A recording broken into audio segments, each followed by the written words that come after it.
Hello friends, my name is Shivani Pandey. मैं आज chapter first भूगोल क्लास 12th का पढ़ाने जा रही हूँ। So let's start. देखिए, मैंने पूरी कोशिश की है कि मतलब मैंने अरिहंत की बुक और राजीव की बुक क्लास 12th की सब देखी। उसमें मतलब है टॉपिक तो सब जाहिर सी बात है वहीं से एग्ज़ाम से आएगा, लेकिन टॉपिक मैंने वहाँ से सब लिया है। लेकिन ये जितना मैटर मैंने लिखा है सब इजी लैंग्वेज में और अपनी मतलब लैंग्वेज में लिखा है। जैसे मैंने बुक में देखा है कि उसमें जो लैंग्वेज होती है वो बुक की लैंग्वेज मतलब बच्चों को समझ ही नहीं आती है। तो मैंने पूरी कोशिश की कि मैंने अपनी लैंग्वेज में लिखा है और आप लोग को समझ भी आएगा, जिससे आप लोग को एक नोट्स भी अच्छे से मिल जाएगा। और जितना मैंने नोट्स में लिखा है इससे बाहर आपके एग्ज़ाम में कुछ भी नहीं आएगा। तो आप इतना ही याद कर लेंगे, समझ लेंगे, तो आपके लिए बहुत हेल्पफुल होगा। So let's start. देखिए, सबसे पहले मानव मतलब सबसे पहले भूगोल क्या होता है, भूगोल की क्या परिभाषा होती है, एग्ज़ाम में ऐसे पूछा जाता है। तो देखिए, भूगोल वह विज्ञान है जिसके अंतर्गत पृथ्वी के धरातल का सकारण अध्ययन किया जाता है। मतलब भूगोल को एज अ साइंस माना जाता है। मतलब हम कह सकते हैं कि भूगोल एक ऐसा विज्ञान है जिसके अंतर्गत जो पृथ्वी होती है, इसका जो धरातल होता है, उसका कारण सहित अध्ययन किया जाता है।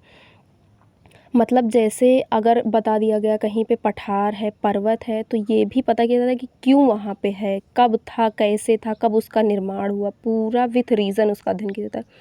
और भूगोल के जनक की अगर बात करें तो भूगोल के जनक इरेटास्थनीज हैं। उसके बाद देखिए, क्लास 11th और 12th, क्लास 11th में भौतिक भूगोल के बारे में पूरा पढ़ा जाता है। भौतिक भूगोल में क्या होता है, भौतिक भूगोल में नेचुरल चीज़ें पढ़ी जाती हैं, जैसे पर्वत, पठार, मैदान। और क्लास 12th में हमें मानव भूगोल के बारे में पढ़ना होता है। मानव भूगोल में जनसंख्या क्या है और आवास वगैरह जहाँ पे लोग रहते हैं, मतलब पूरा मानव से रिलेटेड चीज़ें पढ़ी जाती हैं। तो देखिए, ऐसे सबसे पहले अब मानव भूगोल के बारे में पढ़ना है क्लास 12th में, तो जाहिर सी बात है मानव भूगोल की परिभाषा पूछा जाएगा। तो देखिए, मानव भूगोल की परिभाषा जो है बुक में 2 दिया रहता है, मतलब 3 परिभाषा दी है, 3 से 4, लेकिन हम लोग को 2 में से कोई एक आप लोग को याद कर लेना है। तो देखिए, एक फ्रेडरिक रैटज़ेल की है और दूसरा एलन-सी सैम्पल की है। तो आप दोनों में से कोई सा भी एक याद कर सकते हैं। तो मानव भूगोल मानव समाजों और धरातल के बीच संबंधों का संश्लेषित अध्ययन है। ये फ्रेडरिक रैटज़ेल की डेफिनेशन है, या तो सैम्पल की भी आप याद कर सकते हैं। मानव भूगोल अस्थिर पृथ्वी और क्रियाशील मानव के बीच परिवर्तनशील संबंधों का अध्ययन है। मतलब कुल मिला के मानव भूगोल की बात आ गई तो मानव भूगोल में जितने भी भूगोलवेत्ता हैं सब लोगों ने यही बताया है कि मानव भूगोल में पर्यावरण और मानव के बीच जो संबंध है उसी का अध्ययन किया जाता है। ठीक है, तो इसमें से आप कोई भी एक डेफिनेशन याद कर सकते हैं।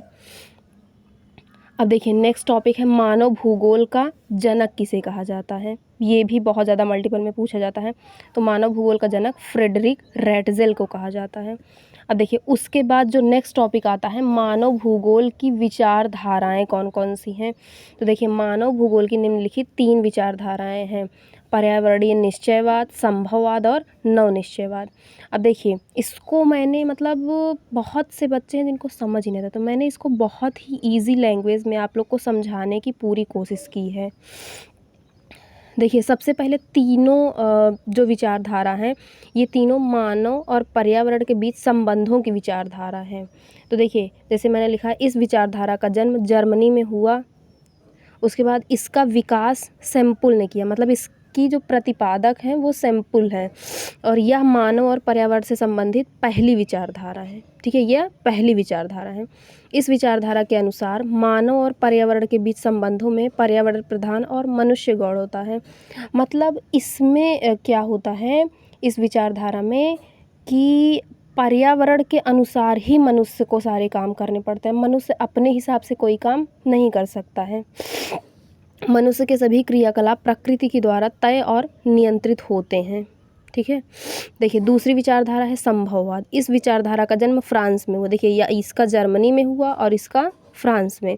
इसकी प्रतिपादक सैंपल हैं और इसके विडाल डीला ब्लास। देखिए ये मल्टीपल में बहुत ज़्यादा पूछा जाता है, जैसे पिछली बार क्वेश्चन बोर्ड एग्जाम में ये क्वेश्चन पूछा गया था, संभववाद के जनक कौन है, तो विडाल डीला ब्लास है।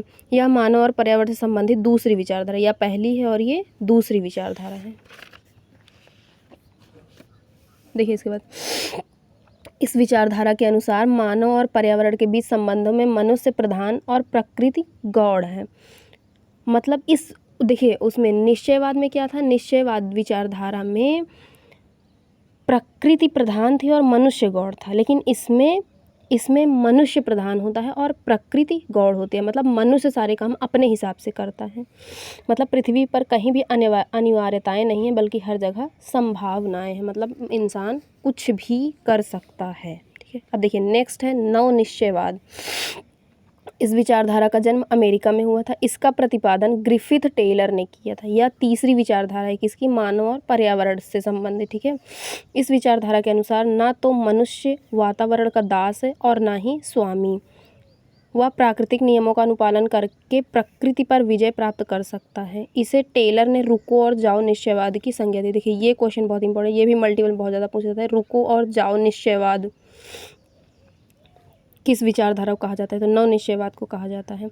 अब देखिए इस विचारधारा में ये दोनों का मिक्स्ड होता है, संभववाद और निश्चयवाद का। मतलब इस विचारधारा में ना तो प्रकृति प्रधान होती है और ना ही मनुष्य, दोनों को मिल के एक साथ काम करना पड़ता है। उसके बाद नेक्स्ट क्वेश्चन देखिए, प्रकृति का मानवीकरण और मानव का प्रकृतिकरण। ये भी बहुत इंपॉर्टेंट है, बहुत ज़्यादा एग्जाम में पूछा जाता है। देखिए इसको सिर्फ और सिर्फ समझना है, वर्ड से हमें समझना है। इसमें बच्चे बहुत ज़्यादा कन्फ्यूज़न, मुझे समझ नहीं आता कन्फ्यूज़न कहाँ होती है। देखिए आप थोड़ा सा समझ लीजिए बस, प्रकृति का, देखिए वर्ड से समझिए, प्रकृति का मानवीकरण। प्रकृति के मानवीकरण से तात्पर्य मानव द्वारा प्रकृति को अपने अनुसार ढाल लेने से है। मतलब देखिए प्रकृति का क्या हो रहा है, मानवीकरण। मतलब प्रकृति मानव में चेंज हो रही है। मतलब मानव प्रकृति को अपने अनुसार चेंज कर ले रहा है। और मानव का प्रकृति, देखो नाम समझ आ रहा है, मानव का प्रकृतिकरण होता है। मतलब प्रकृति के अनुसार मानव जब कार्य करने के लिए विवश होता है तो उसे मानव का प्रकृतिकरण कहा जाता है। ठीक है, तो ये दोनों भी बहुत इंपॉर्टेंट टॉपिक है। उसके बाद देखिए मानव भूगोल के प्रमुख उपागम। तो मानव भूगोल ये भी मतलब मल्टीपल में ज़्यादातर, वैसे तो लिखने के लिए कभी नहीं पूछा जाता है उसमें, राइटिंग में सिर्फ मल्टीपल में पूछा जाता है।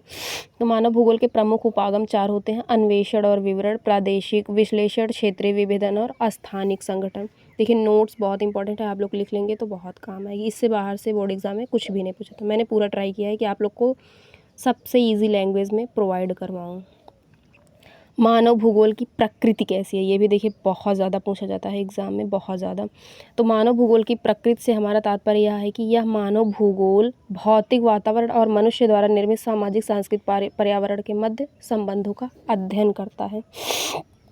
देखिए मानव भूगोल की प्रकृति में क्या होता है कि जो प्रकृति द्वारा प्रदत्त चीज़ें होती हैं उसका मानव प्रयोग करके मानव निर्मित वस्तुएं बना लेता है, उसी को मानव का प्रकृतिकरण। जैसे देखिए लकड़ी होती है, लकड़ी से कुर्सी बना लेता है, सोफ़ा बना लेता है, बेड बना लेता है, तो यही सब है। ठीक है, उसके बाद देखिए मानव भूगोल का विषय क्षेत्र। मतलब पूछा था मानव भूगोल का विषय क्षेत्र कैसा क्या है, तो देखिए मानव भूगोल वह विज्ञान है जिसके अंतर्गत मानव और पर्यावरण के संबंधों का पारस्परिक अध्ययन किया जाता है। इसका विषय क्षेत्र अत्यंत विस्तृत एवं व्यापक है। मानव भूगोल के विषय क्षेत्र की व्याख्या निम्नलिखित है। देखिए आप लोग को ना अगर क्वेश्चन आएगा, वैसे आता बहुत ज़्यादा है, तो आप लोग को इतना ही लिख देना है। और अगर जैसे लॉन्ग में आ गया तो इसको थोड़ा थोड़ा एक्सप्लेन कर देना है 2-2 लाइन में।